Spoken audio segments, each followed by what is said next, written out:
Hello and welcome. In this video I'm going to provide an example of how games can be considered as agency, as an art form. And in doing so I'm gonna show this game called Warcraft 3. And to begin with, I'm going to try to uh, say something about the rules of the game. So it's what you call a real-time strategy game, in which you can control units in real time. This is a recording of what you call a replay. So right now it's just standing still. Uh, but anyway, so you start the game, you play it against at least one other person. In this case it's two persons. And each of the players starts with their main building and some worker units. And then you have these kind of resources, for example a gold mine and some trees. And then using your worker units, you gather resources and then you can build buildings, which in turn produces warrior units. And the goal is to destroy the other player's base, essentially. Alright, so let's start this game and see where it goes.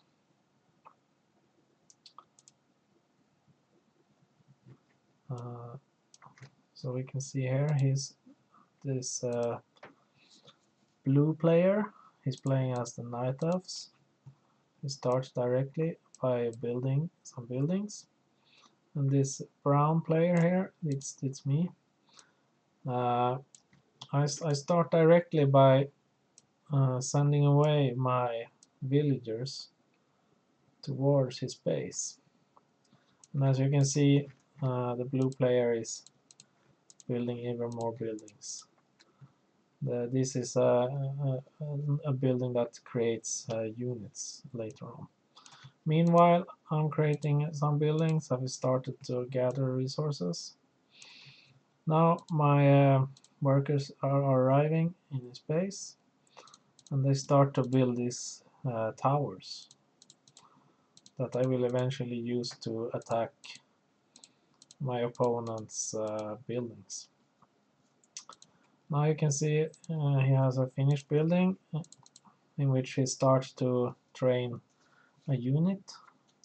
In this is a hero unit, which is a powerful unit. In the meanwhile, you can see I'm not really building any buildings, so this is kind of a cheesy strategy. So in order to annoy my opponent here, I'm trying to attack his building with my worker units, but they are very weak as warriors. In the meantime, he has produced one archer, so he starts to attack my towers. And then I go with my units to try to repair this tower. But as you can see, now I think we have to pause, and then I decrease the speed, and perhaps also zoom in a bit. As you can see, his archers are attacking my units, so they have lost some of their life. They have an what you call HP, hit points. And then he's also using his building. It's basically a tree ant to go to attack my buildings, as you can see here. So he's continuously firing at my units, as you can see. And now his hero unit is also finished. Now he successfully killed one of the workers. Now he summoned some tree ants, and while the towers now are starting to shoot. Now I realize that my workers, they are taking quite a lot of damage. So what I did, I had these 3 workers here, They were gathering wood before. So now I sacrifice like 3/4 of my wood income to run to, support these poor guys over here. We can go on. So while I do have some success with my towers, shooting and killing one of his archers, and also these 3 ants, he is doing quite a lot of damage to my peasants over here. Now I killed another one, and now he's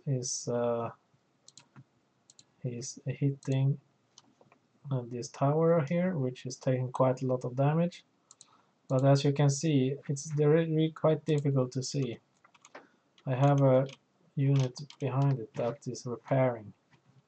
You can't even see it. But soon I think he will notice that, and he's summoning some more tree ants to attack me. And this is looking quite grim. You see my tower here has lost more than half of its hit points. I only have 1 worker left. Now this tree ant goes to heal itself a little bit. And as you can see, now he's trying to target this worker as well, I believe. But my towers are still shooting at his summoned tree ants over here. Now his hero unit is attacking my peasant. You see it's getting quite a low life here, but they are still fighting on, and we can turn on. This is how he sees. This is not looking very good.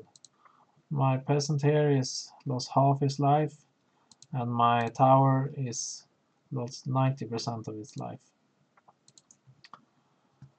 So, but thanks to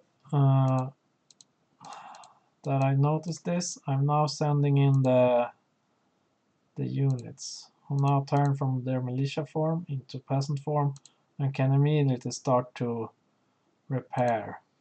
And as you can see, he now finishes off this last peasant. And then I start immediately to repair my towers and to build new towers. And now he realizes that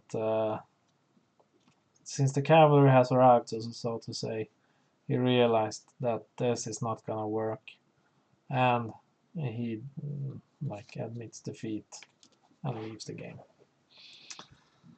Alright, so that's it for the game itself.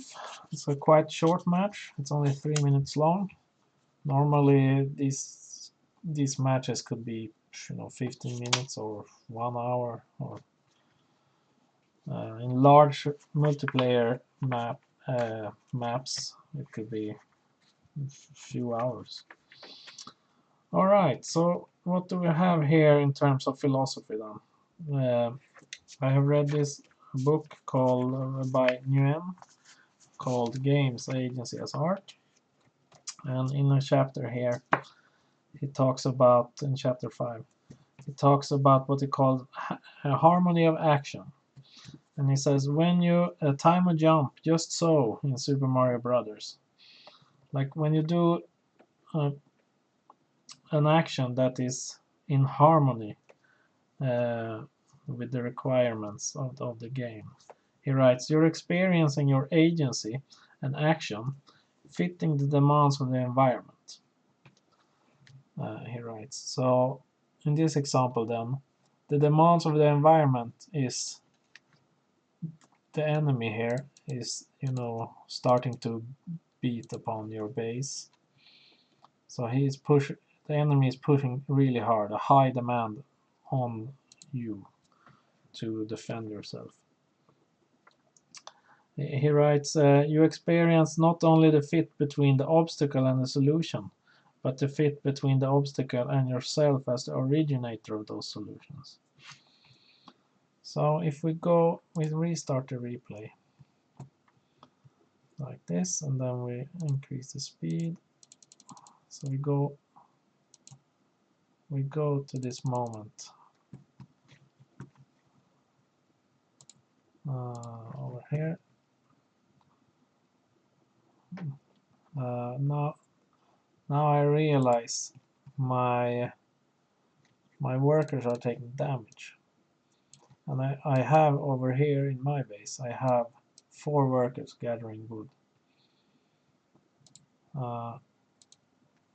So I realize over here that, oh shit, they are taking some heavy damage.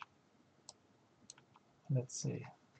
And once I realize that, it should be any time. Here we go. So now, one of them is dead, I believe. And I'm under quite heavy attack by his hero unit, and treants and archers and everything. So then I decide to sacrifice a lot of my wood income. So I see that the solution should be to send more workers to help these poor guys over here. And as we should see, the solution fits. They arrive just in time. So it's I think a good example of this fit between obstacle and yourself as the originator of these solutions. So my decision making in sending these units to run all across the map, sacrificing my wood income, they were just right to generate the fitting solution, as Nguyen says. And they were just right. I mean, would I have waited a lot any longer? You see, this has lost more than 90% of his life. So if he would have summoned some more treants and killed my repair units, this tower would have been dead, and he could easily kill these ones. And meanwhile, I have no capacity for building hero units or any units at all, really. So then I will, if I lost these towers, I would have lost. So yeah, overall, that is a good example, I think, of this what Nguyen calls harmony of action.